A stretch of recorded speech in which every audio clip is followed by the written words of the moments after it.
You got that. You got to do all that. You got that booster seat chip. All right. You got to do all that. You ain't trying to do all that talking.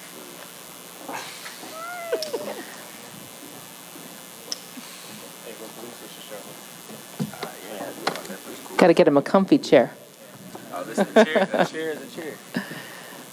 Yeah, some chairs are better than others.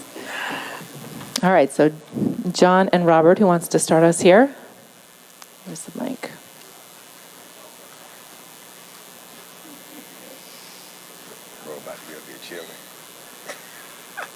Go ahead. Hey, John. Shane Young with Forbes Sports. I'm just curious, what have you heard from the guys about Ty and his coaching style and the approach that you'll be going with this year? I ain't really talked to the guys about it. I just sit back and watch and observe from over the years of him being in Cleveland and him being here. I think he's a hell of a coach. I mean, he's a guy that won a championship, knows what it takes. He knows how to challenge his players, don't back away from that. And I think the most important thing is just accept whatever role he give you. Just accept whatever role he give you and just go out there and compete. Every day, try to make each other better, build some team chemistry and some camaraderie. Nick. This question is for John Wall. First of all, welcome. Secondly, you talked about earlier just the mental health that you were dealing with, and how much do you feel like that is not only the awareness of it, but also helping other players, including your teammates, to be able to be open about their mental health and making sure that everybody's balanced and ready to go when it's time for them to hit the floor? I can't really speak for everybody else. I think just for me, if you haven't checked the story out, you should check it out. I think it's dope. I think it help us as black men to go out there and just tuck our pride. I think we are very prideful, and a lot of times we think we can accomplish everything by ourselves until we really hit some reality, and it gets tough.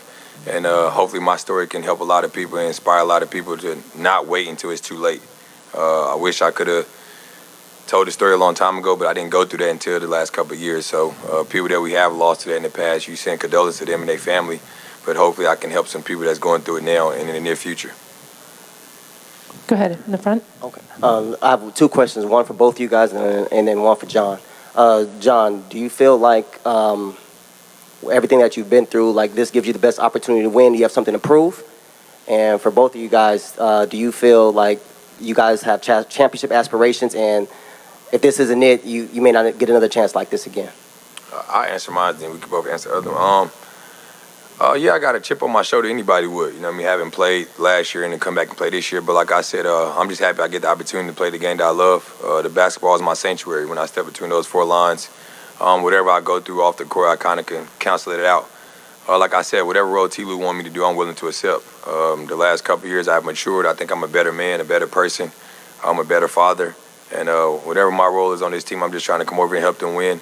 And we all got an ultimate goal of what we're trying to do. We have Kawhi that has 2 championships. We have T-Lou that has 1 as a coach. And we all a little older in our careers, and that's our ultimate goal, to try to win. So it starts tomorrow, taking every day, every practice like we're a championship team. And hopefully we can get that goal. I ain't even got to answer. That's you hit that on the head. As like you said, we older in our career, we're more mature. We done been through a lot, and like you said, you know, the amount of stories on this team and the guys that have the aspirations. We got a leader that's won a championship. We got a head honcho that won 2 championships. Like it's championship DNA in the building.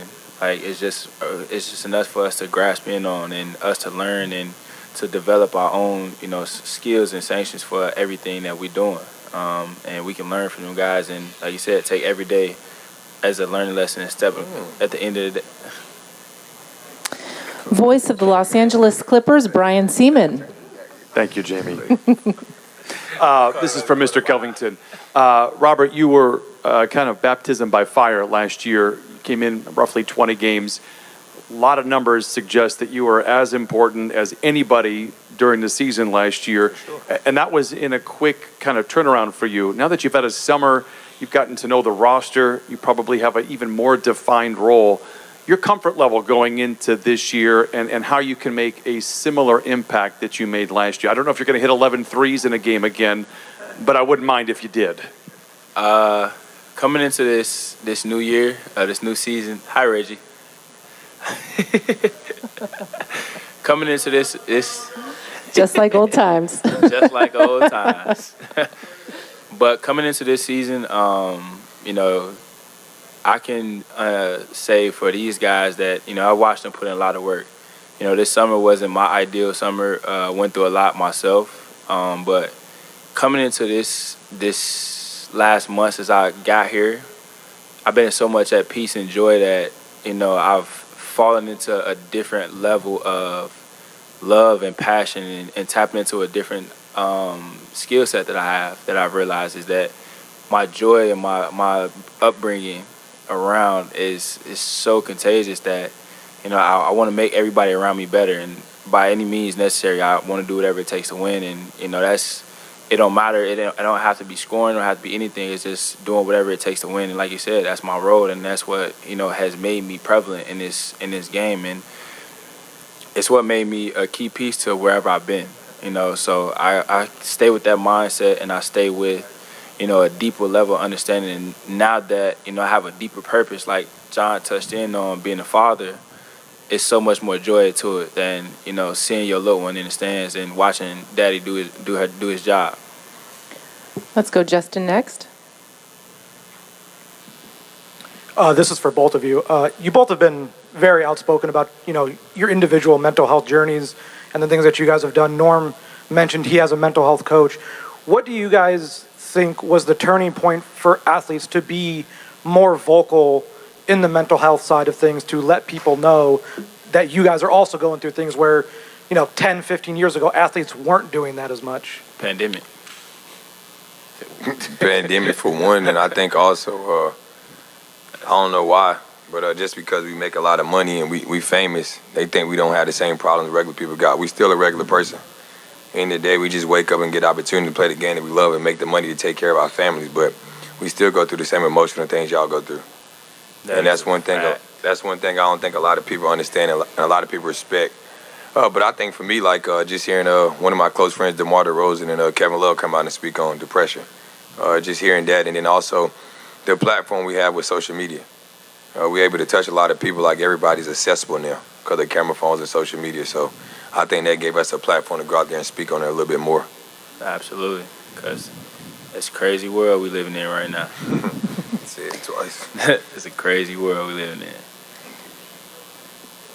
in. Justin Tomer had his hand up next. This is for a bit of a two-parter, but first, Rocco, you know, when we spoke to you last during the end-of-season conference, you said winning was a priority heading into free agency. You kind of, you know, nipped that in the bud real quick, signed the extension.